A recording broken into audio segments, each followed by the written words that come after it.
हर हर महादेव। देखिए आपको एक शायर बताते हैं, कहते हैं हर किसी को जिंदगी में उतनी ही जगह दो। बोल रहा है हर किसी को जिंदगी में उतनी ही जगह दो जितनी वो तुम्हें देता है। क्या बोल, फिर समझिए। बोल रहा हर किसी को जिंदगी में उतनी ही जगह दो जितनी वो तुम्हें देता है, वरना या तो तुम खुद रोओगे या वो तुम्हें रुलाएगा। देखिए इसका अर्थ ये है, आप अगर किसी दोस्त हो या कोई भी व्यक्ति क्यों ना, वो आपको जितना दिल में जगह देता है उतना आप भी दीजिए, या नहीं तो आप क्या कहते, वो खुद रोएगा या नहीं तो आपको खुद रुलाएगा। उसी प्रकार से यहाँ पे देखिए आपको मैथमेटिक्स, आप जिस प्रकार से सही सब्जेक्ट को मानते हैं, जितना अहमियत देते हैं उतना मैथमेटिक्स को भी अहमियत दीजिए। अगर नहीं इसको मानते हैं, अगर नहीं अहमियत देते हैं तो आपको मैथमेटिक्स लेके डूब जाएगा। मतलब कि लास्ट में आपको रोना पड़ेगा। अगर आप फेल हो जाइएगा तो आपको रोना ही पड़ेगा। बहुत सारे देखते होंगे स्टूडेंट सबको, अक्सर हम मैथमेटिक्स में ही फेल होता है, क्या उसका उस ढंग से पढ़ता नहीं, जाता है सर के पास जाते हैं, बस वो कॉपी कलम लेके जाता है, वहाँ पे जो उतारे बोर्ड पे वो छाप लेता है आके, बस कॉपी जहाँ फेंका वहीं पे छोड़ देता है। ये नहीं होता। मैथमेटिक्स है प्रैक्टिकल चीज, आपको सुन करके याद नहीं रहेगा। समझ रहे ना। चलिए आज आपको √2 बताते हैं, कक्षा 10 का। आपको डॉक्टर कृष्णा मैथमेटिक्स का एक चैप्टर 1 जिसमें के एक्सरसाइज 1.3 का फर्स्ट नंबर प्रॉब्लम है। आइए देखते हैं यहाँ पे। देखिए यहाँ पे क्या बोल रहा है क्वेश्चन। देखिए यहाँ पे बोल रहा है क्वेश्चन, सिद्ध कीजिए कि √2 एक अपरिमेय संख्या। क्या बोल रहा है? बोल रहा है सिद्ध कीजिए कि √2 एक अपरिमेय संख्या। समझ रहे ना। तो यहाँ देखिए, यहाँ सिद्ध करने के लिए, तो सिद्ध करने के लिए सबसे अपरिमेय संख्या √2 को सिद्ध करने के लिए सबसे पहले इसका विरोध में लेकर एक बार चलते हैं। किसी भी चीज को हम विरोध लेके चलते हैं, जस्ट कोई भी, जैसे कि प्लस है तो प्लस है तो इसका अपोजिट क्या होता है? माइनस होता है। तो उसी प्रकार से यहाँ पे देखिए अपरिमेय है, √2 क्या अपरिमेय है, इसका अपरिमेय है तो इसका जस्ट अपोजिट क्या? अपरिमेय का क्या होता है? परिमेय होता है, अपोजिट होता है ना, विरोध होता है। तो हम क्या करते हैं, यहाँ पे अपरिमेय लेके चलते, अपरिमेय को विरोध जो होता है परिमेय उसको लेके हम चलते हैं। इसीलिए यहाँ पे जो माने हैं हम यहाँ पे देखिए पहले से सॉल्यूशन करके रखे, इसलिए कि देखिए अगर हम यहाँ पे बोलते हैं आते हैं लिखते जाते, उसमें क्या होता है, टाइम ज्यादा लगता है। मतलब कि वीडियो जो है ना, जो 10 मिनट का होगा वो 15 मिनट का बन जाएगा। वीडियो का टाइम कम होने के लिए हम पहले सॉल्यूशन करके रखते हैं, और कोई बात नहीं है। समझ रहे ना। तो इसमें देखिए, तो हम क्या करते हैं, √2 ऑलरेडी पहले से अपरिमेय है, उसको क्या, इसके विरोध में चलते हैं। तो हम क्या करते हैं, यहाँ √2 को हम क्या करते हैं, परिमेय मान लेते हैं। क्या करते हैं, हम परिमेय मान लेते हैं। क्लियर ना। तो यहाँ पे देखिए, इसीलिए यहाँ पे लिखे हैं √2 बराबर P/Q। परिमेय क्या होता है? परिमेय आप जानते होंगे। मतलब देखिए, अगर पिछली वीडियो अगर नहीं देखे हैं तो आप जरूर देखें। क्या है कि यहाँ पे देखिए, आप देखिए कैसे, यहाँ पे देखिए, यहाँ पे परिमेय है, अपरिमेय है, यहाँ पे पूर्णांक है, सभाज्य, यहाँ उभयनिष्ठ गुणनखंड है। तो यहाँ देखिए, अगर ये सब चीज अगर आप नहीं जानते हैं तो आपको √2 सिद्ध करने में बहुत ही दिक्कत होगा, बहुत ही ज्यादा दिक्कत होगा।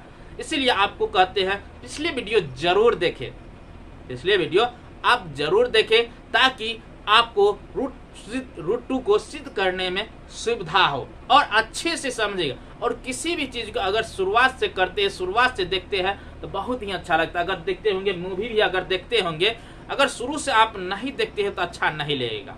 समझ, बीच में जाने के बाद आपको समझ नहीं है। तो उसी प्रकार से मैथमेटिक्स भी है, शुरू से इसको पढ़िए, आपको अच्छा लगेगा। और जब भी पढ़ने के लिए बैठते, जब भी वीडियो देखने के लिए बैठते हैं, तो पेन और कॉपी कलम लेकर बैठे और हर एक पॉइंट को आप नोट कीजिए।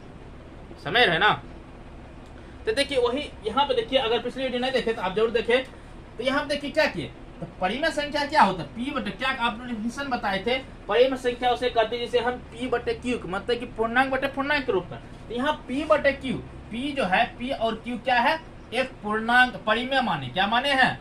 परिमेय माने, क्या माने? परिमेय संख्या माने। क्लियर ना? अब देखिए यहाँ पे कुछ हम यहाँ पे देखिए पी और क्यू क्या है? आपका पूर्णांक है। पूर्णांक क्या है? पूर्णांक है, मतलब कि क्या पूर्णांक बटे पूर्णांक। पूर्णांक जो संख्या हो तो पूर्णांक जो होता है वो क्या होता है? पॉजिटिव से लेकर और नेगेटिव, मतलब कि धन संख्या और ऋण संख्या और उसमें जीरो भी शामिल जो होता है उसे हम क्या कहते हैं? पूर्णांक कहते हैं। क्लियर ना? तो यहाँ पी और क्यू क्या है? पूर्णांक है। और क्यू बराबर जीरो नहीं होनी चाहिए। अगर पी बटे क्यू है और क्यू बराबर अगर जीरो हो जाएगा तो क्या अनडिफाइंड हो जाएगा। ये सारी बात आपको पिछले वीडियो में बता चुके हैं। क्लियर ना? तो ये क्या हो जाएगा? अनडिफाइंड हो जाएगा। क्लियर ना? इसीलिए क्यू बराबर जीरो नहीं होनी चाहिए। क्लियर ना? अब देखिए यहाँ पे कुछ लिखे हैं। यहाँ पे देखिए लिखे हैं, यदि पी तथा क्यू में एक के अतिरिक्त कोई उभयनिष्ठ गुणनखंड है। समझिए, फिर समझिए। देखिए यहाँ बोल रहा है, यदि पी तथा क्यू में एक के अतिरिक्त कोई उभयनिष्ठ गुणनखंड, मतलब कि हम पी और क्यू का जो गुणनखंड करते, पी बटे क्यू है ना, इसका भी गुणनखंड करते, इसका भी गुणनखंड करते, और उसमें एक के अतिरिक्त, एक तो गुणनखंड होगा ही होगा, उसके अलावा जो गुणनखंड होगा, उसके अलावा जो गुणनखंड होगा और उसमें जो कॉमन आएगा, उभयनिष्ठ का मतलब होता है कॉमन, मतलब कि जो दोनों में आवे, जो दोनों में आता है। क्लियर ना? और तब क्या बोल रहा है? तो उससे पी तथा क्यू को विभाजित करने, मतलब कि भाग करने, इसका मतलब क्या होता है? भाग होता है। भाग करने पे, क्या करने पर? पी तथा क्यू को भाग करने पर, यहाँ विभाजित के जगह पर आप भाग भी लिख सकते हैं।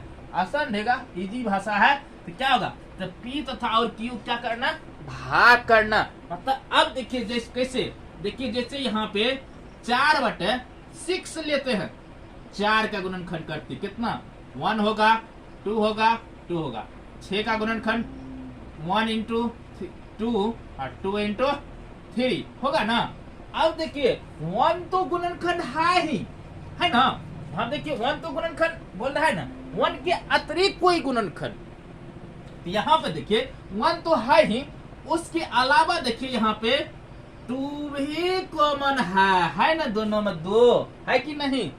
है ना? उसके अलावा देखिए दूसरा कोई कॉमन आ रहा है? नहीं आ रहा है। तो ये 2 जो है, ये दोनों में जो गुणनखंड है, इसी को क्या बोल रहा है? उभयनिष्ठ गुणनखंड है। तो उसे पी तथा, मतलब कि ये जो माने हम 4/6, इसको क्या करेगा? विभाजित करेगा, मतलब कि भाग करेगा। यही ना बोल रहा है आपको, भागे करने के लिए बोल रहे। विभाजित का मतलब क्या होता? भाग होता है। तो 4 और 6 क्या करेगा? इससे हम भाग देंगे। जो कॉमन, एक के अलावा जो 2 उभयनिष्ठ कॉमन आया, इसका मतलब क्या? तो ये 2 से क्या करेंगे? 4 और 6 को भाग देंगे। तो क्या 2 से कर 2 4 और 3 दूनी 6, तो कितना हो जाएगा? 2/3। समझ है ना? अब ये 2/3 जो है, यही क्या हो जाएगा? आपका भागफल जो है, ये आपका यहाँ पे क्या हो जाएगा? ए और बी हो जाएगा। क्या हो जाएगा? ए और बी हो जाएगा। देखिए तो वही यहाँ पे ए तथा बी क्या है? सहअभाज्य है। सहअभाज्य का मतलब 2 संख्या साथ ही साथ क्या? अभाज्य हो। समझ रहे ना? 2 संख्या है और दोनों साथ में क्या है? अभाज्य है। उसी को हम क्या कहते हैं? सहअभाज्य कहते हैं। समझ रहे ना? तो वही क्या, इस पॉइंट को समझे? मतलब कि हम जो यहाँ पी बटे क्यू जो माने परिमेय माने हैं, तो यहाँ पी तथा क्यू क्या है? पूर्णांक है। और उसका क्या करते? जब गुणनखंड करते हैं, एक तो गुणनखंड आता ही, उसके अलावा दूसरा जो गुणनखंड आता है, तो हम वो पी और क्यू क्या करते हैं? भाग देते हैं। और उसके बाद जो भागफल निकलता है वो क्या हो जाता है? हमको ए और बी हो जाता है। क्लियर ना? और वो ए और बी क्या है? सहअभाज्य है। क्लियर ना? यहाँ तक क्लियर? और स्वभाज आपको समझ में आ गया, स्वभाज क्या है, क्लियर ना। वो क्या, वही जो 4/6 जो माने थे, वो 2 से जो भाग लगा वही क्या है, मतलब 2/3 जो आपका आया वो क्या है, ये देखिए 2 और 3 क्या स्वभाज्य है ना, 2 और 3 क्या दोनों स्वभाज अति अभाज्य संख्या है ना, उसी को स्वभाज्य मतलब कि 2 संख्या मतलब 2 अभाज्य लेते हैं। और स्वभाज्य का डिफिनेशन होता है 2 अभाज्य संख्या लेते हैं, उसका जब एचसीएफ निकालते हैं या गुणनखंड निकालते हैं, उसमें एक के अतिरिक्त दूसरा कोई उभयनिष्ठ मतलब कॉमन नहीं आता है, वो क्या होता है, स्वभाज्य संख्या होता है। या नहीं तो अगर 2 संख्या लेते हैं, उसका अगर एचसीएफ निकालते हैं और एचसीएफ अगर 1 आता है तो वो स्वभाज्य होता है, क्लियर ना। तो वही क्या, ये यहाँ पे देखिए क्या, तो ये 2 3 क्या है आपका ए बी है, जो ए बी क्या है यहाँ पे स्वभाज्य, क्लियर, यहाँ तक कोई डाउट नहीं है। अब देखिए आगे, अब यहाँ पे क्या किए, देखिए यहाँ पे नहीं कुछ है तो क्या 1 है ना, 1 है ना। अब दोनों क्या किए, कोना कोना क्या किए, गुना कर दिए, समझ रहे, जानते हैं ना गुना करने के लिए। तो यहाँ देखिए ये बी जो होगा ये √2 से गुना हो जाएगा, होगा कि नहीं, आराम से हो जाएगा। नहीं तो इसको सीधे कर लीजिए, इसे भी सीधा कर लीजिए, तो क्या हो जाएगा आपका ए जो है 1 से गुना हो जाएगा, और ई बी जो होगा क्या हो जाएगा √2 से गुना हो जाएगा कि नहीं, आराम से हो जाएगा। तो ये क्या हो जाएगा, ये हो जाएगा, ये क्या हो जाएगा बी √2 हो जाएगा। अब दोनों तरफ क्या कीजिए, अब दोनों तरफ वर्ग कर दीजिए, क्या करना है, दोनों तरफ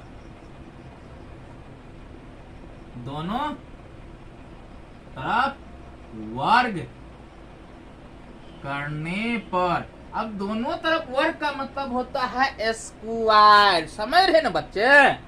देखिए यहाँ पे ए का भी स्क्वायर हो जाएगा और बी √2 का भी स्क्वायर हो जाएगा।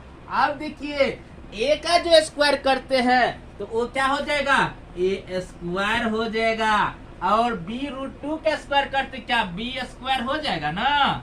अब फिर देखिए ये √2 का स्क्वायर तो होगा, और √2 का यदि स्क्वायर होगा उसका हल कीजिए कितना 2 होगा, काहे कि देखिए रूट यहाँ पे 2 पावर 2 है तो 2 बार गुना होगा ना, तो 2 बार गुना होगा तो रूट गुना होगा, क्या होता है रूट कैंसिल नहीं हो जाता। कैसे होता है ये रूट, आप 9th क्लास में पढ़े होंगे, अगर नहीं पढ़ेंगे तो यहाँ पे एक बार और बता देते हैं। ये दोनों रूट है, गुणा में जो है ये रूट के दोनों क्या होता है अंदर में आ जाएगा, 2 गुना 2। जब क्या कहते हैं रूट वाला होता है तो उसका क्या होता है संख्या अंदर में पेयर मतलब कि जोड़ा लगता है। अगर वही आपका अगर क्यूब रहे तो आपका अंदर में क्या रहेगा 3 का जोड़ा लगाना पड़ेगा, समझ रहे ना, तो उसमें से 1 निकलेगा। जैसे कि यहाँ देखिए 8 ले तो 8 का पेयर लग जाएगा आपको, 2 गुनी 2 2 दूनी 4 4 दूनी 8। यहाँ पे 3 का पेयर लगा तो यहाँ पे 2 होगा, ये क्यूब है और यहाँ पे स्क्वायर है तो यहाँ क्या होगा 2 बाहर हो जाएगा, क्लियर ना, यहाँ तक क्लियर। तो ये क्या हो जाएगा आपका, इसका हल क्या हो जाएगा आपको 2b² हो जाएगा, क्लियर ना, समझ रहे ना। अब देखिए यहाँ पे आइए, अब यहाँ पे आइए फिर से देखिए, अगर वही बात के है, अगर पिछले वीडियो आप नहीं देखे हैं तो समझने में दिक्कत होगा। अब देखिए यहाँ पे फिर आ गया यूक्लिड विभाजन, आप पढ़े होंगे, देखिए वहां पे अगर नहीं पढ़े देखिए यूक्लिड विभाजन का रूल होता है a बराबर BQ प्लस R होता है, और ये क्या है, ये भाज है, ये भाजक है, ये भागफल है, ये शेषफल है, समझ रहे ना। ये क्या है, ये भाज है और ये भाजक है, ये भागफल है, ये शेषफल है, समझे ना। भाजक में क्या करते हैं, भाजक से भाग देते हैं ना, भाज में क्या करते हैं भाजक से हम भाग देते हैं, और उसके बाद जिस तरह से लगता है वो क्या होता है भागफल होता है, और लास्ट में जो शेष बचता है। तो यहाँ पे देखिए ये तो है ना, ये है कि नहीं, और 2b² है, देखिए ये तो है, ए के स्थान पे स्क्वायर है, बी के स्थान पे 2 है, क्यू के स्थान में बी स्क्वायर है ना, है कि नहीं? देखिए यहाँ पे, ये देखिए है ना, है कि नहीं? और क्यू क्या है, आर क्या है, 0 है। अब कहिए कैसे? मान के चलिए हम ए बराबर हम 4 रखते हैं, ए बराबर हम 4 रखते हैं ना, या 2 ये रखिए, ए बराबर हम 2 रखते हैं, 2 का स्क्वायर करते हैं, 2 का स्क्वायर करते हैं तो कितना हो जाएगा? 2 दूनी 4 हो जाएगा, ई 2 यहाँ पे होगा, बी कुछ भी है, नहीं तो यहाँ ऐसे कीजिए ना, हम देखिए इसको देखिए बता देते हैं। जिस ए का स्थान पर हम 4 रखते हैं, बी का स्थान पर हमको 2 है ना, तो क्या होगा? 4 में हम 2 से भाग कितना? 2 दूनी 4 होगा, 2 दूनी 4 होगा तो यहाँ 2 मरतबा लगेगा, यहाँ पे कितना? तब 0 हो जाएगा ना। 4 में 4 से भाग दीजिए, कितना होगा? 2 में 4 से भाग के 2 दूनी 4 तो कट के 0 हो जाएगा ना, नहीं होगा 0 आगे न, तो यहाँ पे क्या है? 0। उसी प्रकार से यहाँ पे स्क्वायर है, मान चलिए हम 2 ये लेते हैं, 2 लेते हैं, कैसे स्क्वायर है तो कितना? 2 का स्क्वायर 2 दूनी 4 होगा कि नहीं? 2 का स्क्वायर क्या होगा? 4 होगा ना, तो 4 होगा तो 4 में हम क्या करेंगे? फिर 2 से भाग देंगे ना, 2 से भाग देंगे, 2 से भाग देंगे तो कितना होगा? 2 दूनी 4 होगा ना, अब फिर कितना? 2 दूनी 4 होगा तो शेष कितना बचा? 0 ही ना बचेगा, समझ रहे ना? क्लियर? तो ये देखिए यहाँ पे अगर आप ये 2 से क्या होगा? ए स्क्वायर को विभाजित कर रहा, मतलब कि भाग लग रहा है, ए स्क्वायर में क्या 2 से क्या हो रहा? भाग लग रहा है, क्लियर ना? वही बात यहाँ पे हम लिखे हैं, अतः 2 से ए स्क्वायर क्या करता है? ए स्क्वायर में 2 से क्या कर? 2 से ए स्क्वायर को विभाजित, मतलब कि भाग लगता है, भाग लोगों तक लगता है। तो इसलिए अगर 2 से ए स्क्वायर में भाग लगता है तो 2 ए को भी विभाजित करेगा ना, ए को नहीं करेगा, वही यहाँ पे लिखे 2 ए स्क्वायर को विभाजित करता है, तो इसीलिए 2 ए को भी विभाजित, मतलब कि भाग करेगा। ए स्क्वायर को विभाजित करता क्या? ए स्क्वायर को, मतलब 2 स्क्वायर को भाग करता है तो क्या है? 2 को भाग नहीं करेगा, 2 से यहाँ पे 1 मरतबा नहीं लगेगा, 1 लगेगा ना, बाद में 0 बचेगा कि ना आराम से। तो क्या ए स्क्वायर को डिवाइड कर रहा है ना, तो मतलब अगर ए स्क्वायर को डिवाइड कर रहा है तो 2 क्या करते फिर ए को भी डिवाइड करेगा। कहने का मतलब यहाँ पे देखिए, मान के चलिए हम 4 लेते हैं एक स्क्वायर पर, एक स्थान पर 4 लिए, 2 से 400 का 16, तो 16 में 2 से भाग लगता है ना, तो क्या 4 में हमको 2 से भाग नहीं लगेगा? आराम से लगेगा ना। क्या 4 के स्क्वायर 16 है, समझ है ना? तो यहाँ पे क्या होगा? मतलब कि ए स्क्वायर को 2 से विभाजित कर भाग लगता है, तो ए में भी 2 से भाग लगेगा, क्लियर ना? वही बात यहाँ पे हम लिखे हैं, अतः 2 ए को ए स्क्वायर को विभाजित करता है, इसीलिए 2 जो है ए को भी विभाजित करेगा। या आप यहाँ पे भाग लगता है लिख दीजिए, वो भी अच्छा है, अच्छा मतलब कि भाग लगता है, विभाजित मतलब भाग लगता है, ये भी लिख सकते हैं, या विभाजित करता है ये भी लिख सकते, दोनों भाषा सिंपल है, क्लियर ना? अब आगे इससे चलते हैं।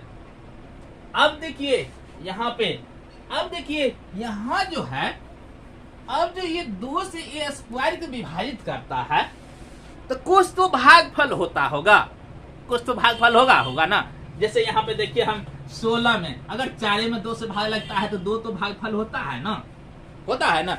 उसी प्रकार से अगर ए स्क्वायर को 2 से भाग लगता है या भाग देते हैं तो कुछ तो भागफल होगा ना। स्क्वायर में अगर 2 से भाग देते हैं तो कुछ तो भागफल होगा ना, कुछ तो भागफल होगा कि नहीं? आराम से होगा।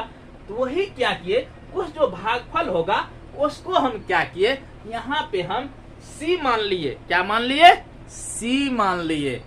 क्या मान लिए? सी मान लिए। 2 तो है, ये है ना, उसी भागफल को हम क्या किए, यहाँ पे सी मान लिए। क्या के लिए? कुछ जो भागफल, कुछ जो भाग लगे, भाग 2 से ए स्क्वायर में भाग देते हैं तो भागफल तो कुछ होगा, तो वही कुछ जो भागफल होगा उसको हम क्या किए, यहाँ पे हम सी मान लिए। जो यहाँ पे क्या है, जहाँ सी एक पूर्णांक है, क्या है? सी एक पूर्णांक है, पूर्णांक के बारे में बताए थे, धन से और धन और ऋण और उसमें जीरो शामिल कर देते उसको हम पूर्णांक कहते हैं, कह रहे ना।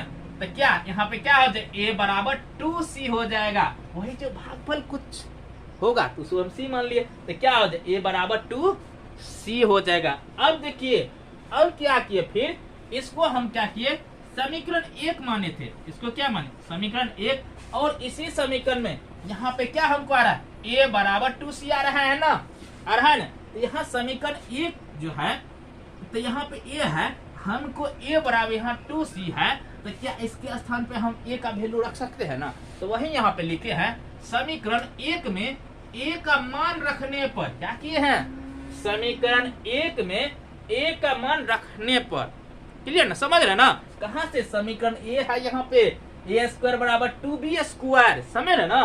तो यहाँ पे कि a का वैल्यू कितना 2c है, तो हम क्या किए, यहाँ पे a का स्थान पर हम क्या किए, a का हमको ये समीकरण क्या है, a स्क्वायर बराबर 2b स्क्वायर, है ना हमको समीकरण है। तो हम a के स्थान पे क्या किए, 2c रख दिए, a का जो वैल्यू 2c है ना, a के बराबर 2c है तो a का ही ना वैल्यू हुआ, क्लियर ना। तो हम क्या किए 2c रख दिए, तो अब इस दोनों देखिए एक स्क्वायर है तो इसका भी स्क्वायर होगा ना, 2c का स्क्वायर होगा कि नहीं, आराम से होगा, और ये तो ऑलरेडी उतना ही है, समझ गए ना। अब देखिए 2c स्क्वायर है तो 2 का स्क्वायर यहाँ पे होगा, तो 2 का स्क्वायर कितना होगा, 4 होगा ना, 2 दूनी 4 होगा ना। फिर देखिए c का स्क्वायर तो होगा, अब देखिए यहाँ पे 2b स्क्वायर यहाँ पे है, यहाँ पे 4c स्क्वायर है, तो ये दो जो है यहाँ भी गुना में है कि नहीं, b के गुना में है, तो वो गुना में है, अगर बराबर की इस साइड लाते हैं तो क्या भाग में होगा, अब भाग में होगा तो ये 4 कट जाएगा, आराम से कटेगा कि नहीं, कट जाएगा आराम से, तो 2 में 2 नहीं 4, 2 से कट गया, तो अब यहाँ पे क्या बचा, 2c बचा, इसका तब b स्क्वायर बचा कि नहीं। अब इसको क्या किया, हम इसी रूप लाने के लिए हम बराबर की सेट कर दिए, अब बराबर को उसको इस सेट करिए, नहीं भी कीजिएगा तो भी ठीक है, एक तो कर लिए ऐसे।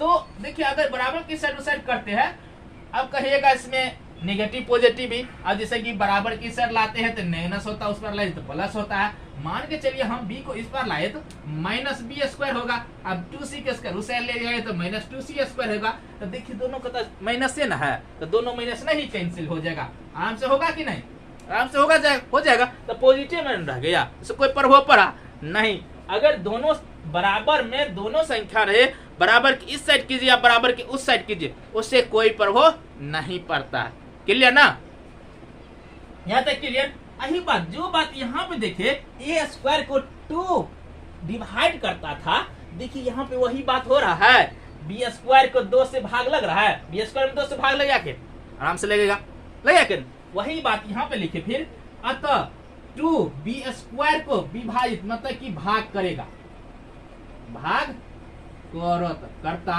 है, तो इसलिए 2b को भी विभाजित कर मतलब कि भाग करेगा, क्या करेगा, भाग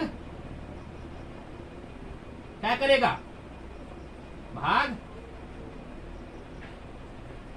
करेगा, क्लियर ना हमसे। तो ये क्या मतलब कि देखिए यहाँ पे अगर b स्क्वायर को 2 विभाजित करता है, आराम से करेगा कि नहीं करेगा, आपको यही बात यहाँ पे समझाए थे कि नहीं, या आराम से करेगा। तो अगर b स्क्वायर को विभाजित करेगा तो क्या b को भी विभाजित करेगा, मतलब भाग करेगा ना, आराम से भाग लगेगा, तो वही बात यहाँ पे लगता है 2b स्क्वायर को विभाजित करता है, तो इसलिए 2b को भी विभाजित करेगा। आप यहाँ पे विभाजित के जगह पे आप भाग करता भी लिख सकते हैं, यहाँ भी भाग लगेगा भी लिख सकते हैं, आराम आसान होगा, परिभाषा आसान होगा, इसमें कोई दिक्कत नहीं है, क्लियर ना। अब देखिए अब यहाँ पे यहाँ तक में आपका सिद्ध हो गया, √2 जो है आप सिद्ध हो गया, क्लियर ना। अब इससे आपका ये सिद्ध कैसे हो गया, आइए फिर समझाते हैं आपको, कुछ आगे भाषा लिखे हैं, देखिए यहाँ पे अब भाषा जो लिखे हैं, यहाँ पे लिखे हैं, यहाँ a और b सो अभाज है, ए बी क्या है आपका, ये जो है माने थे ना, ए बी क्या है, स्वभाज है कि ना, आपको बताए थे कैसे है, और 2 से पूर्णतः विभाजित मतलब कि 2 से पूर्णतः क्या है, भाग लग रहा है कि नहीं, लग रहा है 2 से क्या, देखिए 2 से देखिए यहाँ a स्क्वायर में विभाजित हो रहा है और 2 से b स्क्वायर में भाग लग रहा है, दोनों में भाग लग रहा है, 2 से भाग लग रहा है कि लग रहा है आराम से। अब देखिए अब क्या बोल रहा है, यह विरोधाभास हमारी, क्या बोल रहा है, यह विरोधाभास हमारी त्रुटिपूर्ण कल्पना के कारण प्राप्त हुआ है कि, कौन सी कारण, क्यों प्राप्त हुआ, यहाँ पे विरोधाभास, क्यों ऐसा हुआ, जो ए में भी 2 से भाग लग रहा है और बी में भी भाग लग रहा है, दोनों में भाग लग रहा है कि विरोध, क्यों हो रहा है ऐसा, कहे कि यहाँ पे तो √2 क्या है, वो परिमेय संख्या है ना, मगर 2 से क्या हो रहा है, दोनों में भाग लग रहा है, ए में भी भाग लग रहा है और 2 में भी भाग लग, क्योंकि उसके विरोध में चले, होता है ना, हमसे किसी को दुश्मनी रहता है तो हम मेरे विरोध में क्या कर, दूसरे से नहीं मिल जाते, मेरे दुश्मन से नहीं, किसी से हमको झगड़ा हुआ तो झगड़ा होने के बाद क्या, तो मेरा जो दुश्मन होता है उसे क्या होता है, मेल हो जाता है, तो मेरे विरोध में तो वो चलता है ना। उसी प्रकार से यहाँ पे क्या हुआ, √2 जो अपरिमेय था उसको हम क्या किए, परिमेय मान लिए, तो विरोध किए ना, उसका विरोध किए तो मेरे दुश्मन से, तो इसीलिए यहाँ पे ए और बी को क्या किया, दोनों को विभाजित कर, मतलब दोनों में भाग लगने लगा, क्लियर ना। तो यही बात यहाँ पे लिखे, यह विरोधाभास हमारे त्रुटिपूर्ण कल्पना कर, मतलब कि कल्पना जो किए थे उसके विरोध में जो हम अपोजिट रिएक्शन जो किए, अपोजिट जो चल रहे थे, उसी के कारण हमको क्या हुआ, कल्पना के कारण प्राप्त हुआ कि √2 एक परिमेय संख्या, और परिमेय संख्या भाग लगता है उसे कौन हम परिमेय संख्या, और अपरिमेय संख्या भाग नहीं लगता, क्लियर ना। तो इसीलिए हमको 2 क्या होता है, 2 से भाग लगता है, इसीलिए हमको √2 क्या हो गया, परिमेय संख्या आने लगा, परिमेय संख्या आ गया, कई भाग लग गया तो परिमेय संख्या नहीं आ गया, इसीलिए हमको प्राप्त हुआ कि √2 एक परिमेय संख्या है, क्लियर ना। तो इसीलिए हम यहाँ पे लिख सकते हैं, अब तो स्पष्ट है कि √2 एक अपरिमेय संख्या, क्या कि विरोध में उसके चले तो हमको परिमेय संख्या मिल गया, तो इसका मतलब कि कहीं न कहीं गलती, इसीलिए हमको क्या हो, वो उसको हम अपरिमेय संख्या माने, क्या है कि उसके विरोध में हमको माने तो क्या कटने लगा, तो क्या ऑलरेडी इसके मतलब कहीं न कहीं तो कहीं हुआ मिस, तो वो क्या मतलब कि √2 क्या है, अपरिमेय संख्या, क्लियर ना, क्या कि हम उसके विरोध में चले तो हमको परिमेय मिल गया ना, तो हम उसके विरोध में चले ना, तो इसका मतलब वो तो परिमेय संख्या है ना, क्लियर ना। इसमें मेरे अंदाज से अब ये पॉइंट जो है √2 आपको पूरी समझ में आ गया होगा। अगर आपको किसी को समझ में नहीं आया है आप कमेंट जरूर कीजिएगा, और किसी को अगर उतारना है वीडियो को पॉज करके आप इसको उतार लीजिए, क्लियर ना। अब नेक्स्ट प्रॉब्लम पे आते हैं, जैसे कि आप यहाँ पे √2 था, अब √3 पे आते हैं, क्लियर ना। यहाँ पे √3 में सिद्ध करने के लिए देखिए कोई बड़ी बात नहीं है, इसमें समझ रहे ना, इसमें कोई बड़ी बात नहीं है, बस इसमें क्या कीजिए, यहाँ पे देखिए चेंज कर, यहाँ पे √3 कर दीजिए, क्लियर ना। यहाँ जितना जहाँ 2 है वहाँ 3 कर दीजिए, यहाँ 3 कर दीजिए, यहाँ भी 3 कर दीजिए, हो गया ना। अब यहाँ भी 3 कर दीजिए, आप यहाँ भी 3 कीजिए, यहाँ भी 3 कीजिए, फिर यहाँ भी 3 कीजिएगा, तो यहाँ भी 3 कीजिएगा, इसका स्क्वायर कीजिए, कितना 3 हो जाएगा, सॉरी b का स्क्वायर यहाँ पे क्या हो 3 हो जाएगा, होगा कि नहीं, आराम से होगा। तो अब यहाँ पे 2 क्या हो 3 होगा कि नहीं, जैसे बस 3 कर दीजिए, बस सिद्ध हो जाएगा आपका, कोई रूल सेम ही रूल है, यहाँ भी 3 हो जाएगा आपका, हुआ कि नहीं। फिर यहाँ भी देखिए आपका 2 का स्थान में क्या हो जाएगा 3 हो जाएगा, फिर वही यहाँ पे देखिए 3 होगा, फिर इसका स्क्वायर कीजिए, 3c का स्क्वायर कीजिए, कितना हो जाएगा 3c का स्क्वायर, यहाँ भी 2 होगा कि नहीं, हमसे होगा। अब इसका 3 का स्क्वायर कीजिए, 3 तिया कितना हो जाएगा 9 हो जाएगा, यहाँ पे 3 है, तो फिर ये देखिए 3 जो है ये यहाँ पे क्या 3 आएगा ना, यहाँ पे 9 है, तो क्या कट के 3 तिया 9 हो जाएगा ना, यहाँ पे 3c होगा ना, होगा कि नहीं, यहाँ पे 3c होगा स्क्वायर, क्लियर ना। फिर यहाँ पे देखिए 2 हो जाएगा, फिर यहाँ भी देखिए आपको 3 हो जाएगा, यहाँ आपका 3 हो जाएगा, यहाँ पे भी आपको 3 होगा, यहाँ भी आपको 3 होगा। ये क्या होगा आपका सिद्ध हो गया। सेम ही रूल है, इसमें कोई डिफरेंट नहीं।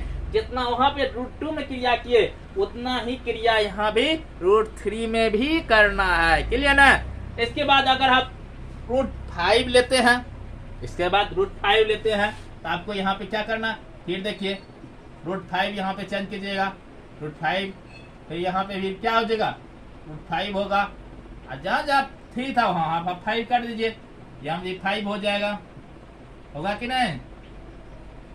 यहाँ 5, यहाँ भी 5 होगा, यहाँ पे क्या 5 कैसे फिर 5 होगा, यहाँ पे यहाँ भी क्या होगा 5 होगा, फिर 5 यहाँ भी 5 हो जाएगा आपका। फिर और इसके बाद कहाँ पे, यहाँ पे देखिए 5 हो जाएगा आपका, यहाँ पर अब देखिए फिर 5 होगा, तब 5 का स्क्वायर कीजिए 25 कितना हो जाएगा 25 हो जाएगा। इसका भी स्क्वायर यहाँ भी 5 होगा, यहाँ भी 5 होगा, फिर यहाँ आएगा कितना 25 में, फिर ये 5 इधर आएगा कितना कटेगा तो 25 कट जाएगा, फिर यहाँ पे 5 हो जाएगा आपका, यहाँ भी 5 होगा, यहाँ भी 5 होगा, इसी प्रकार से यहाँ भी 5 होगा कि नहीं। फिर देखिए यहाँ भी 5 होगा, यहाँ भी 5 होगा, यहाँ भी होगा। क्लियर ना। इस प्रकार से क्या √5 भी सिद्ध हो गया, √3 भी सिद्ध हो गया। क्लियर ना। इस किसी को उतार लीजिए। इसी प्रकार से आप क्या कर सकते हैं, √7 को भी कर सकते हैं, √7 भी होगा, जहां जहां 5 वहां क्या √7 हो जाएगा, क्या हो जाएगा √7 भी हो जाएगा, होगा ना। यहाँ भी 7 होगा, यहाँ भी कितना होगा 7 होगा, यहाँ भी कितना 7 होगा, यहाँ भी 7 होगा, यहाँ भी 7 होगा, यहाँ भी 7 होगा, यहाँ भी देखिए 7 होगा। सेम ही तरीका है, इसमें कोई डिफॉल्ट नहीं है। यहाँ भी 7 होगा, जैसे √2 किए उसी प्रकार से 7 भी होगा। क्लियर ना। तो क्या हो जाएगा यहाँ पे स्क्वायर 7 का 7 49 हो जाएगा। यहाँ भी कितना 7 होगा, इसका 7 49 में फिर कितना 7 से लेगा 7 49 7 फिर हो जाएगा, होगा कि नहीं। यहाँ भी 7 होगा, यहाँ भी 7, यहाँ भी 7, यहाँ भी क्या होगा 7 होगा, यहाँ कितना हो जाएगा 7 हो जाएगा। क्लियर ना। एक जो और होगा, यहाँ भी देखिए 7 होगा। क्लियर। इस प्रकार से √7 भी सिद्ध हो गया। इस प्रकार से देखिए इस रूल पे इतना सारा भाषा, आपको जितने भी अभाज्य संख्या है वो सारा इतना ही इसी पे हो जाएगा सिद्ध। अब कहिएगा √8 सिद्ध हो जाए ना, √8 नहीं होगा इस पे। ठीक है। जितने भी अभाज्य संख्या, कहने मतलब अभाज्य की मतलब कितना, आपको 2 हो गया, √2 हो गया, √3 हो गया, √5 हो गया, √7 हो गया, √11 हो गया, √13 हो गया, उसके बाद कितना आपको 17 हो जाएगा, क्या हो जाएगा 19 हो जाएगा। ये सारा आपको क्या होगा, इस सारी भाषा वहां पे इस रूल से आपको यहाँ पे सिद्ध होगा। और इसके बाद नेक्स्ट रूल पे आपको क्या करते हैं, और 8 जो है √8 जो है √10 जो है उसको जो सिद्ध करना है तो वो क्या दूसरा रूल है। अब कहिए √4, तो √4 देखिए ऑलरेडी √4 जो होता है उसका 2 होता है, ये परिमेय संख्या ऑलरेडी पहले परिमेय संख्या है। ये √4 का आप रूट तोड़िएगा तो कितना 2 होता है, इसलिए उसको सिद्ध नहीं किया जाएगा। क्लियर ना। √10 होगा फिर। क्लियर ना। अगर 16 √16 कहिएगा, √16 भी सिद्ध नहीं होगा। क्लियर। इस प्रकार से ये सारा आपको सिद्ध होगा। मेरे अंदाज से आपको सारी बात, इस सारी जितने भी मतलब कि इसमें प्रॉब्लम था या कहीं भी दिक्कत हो, मेरे अंदाज से ये सारा आपको समझ में आ गया होगा। बहुत सारे बच्चे देखते हैं √2 जो समझ में नहीं होता, मेरे अंदाज से आपको समझ आ गया होगा। और अगर आप इस चैनल पे न्यू है तो आप जरूर लाइक करें, और जो बच्चे क्या कहते हैं मैथमेटिक्स अच्छे से पढ़ना चाहते हैं उसके पास जरूर वीडियो को शेयर करें, और इस चैनल पे न्यू है तो लाइक कीजिए और सब्सक्राइब जरूर करें, और बेल आइकन को दबाना ना भूलें, ताकि अगर वीडियो हम अपलोड करते हैं तो आपको सबसे पहले मैसेज मिलेगा। क्लियर ना। जय हिंद, जय भारत।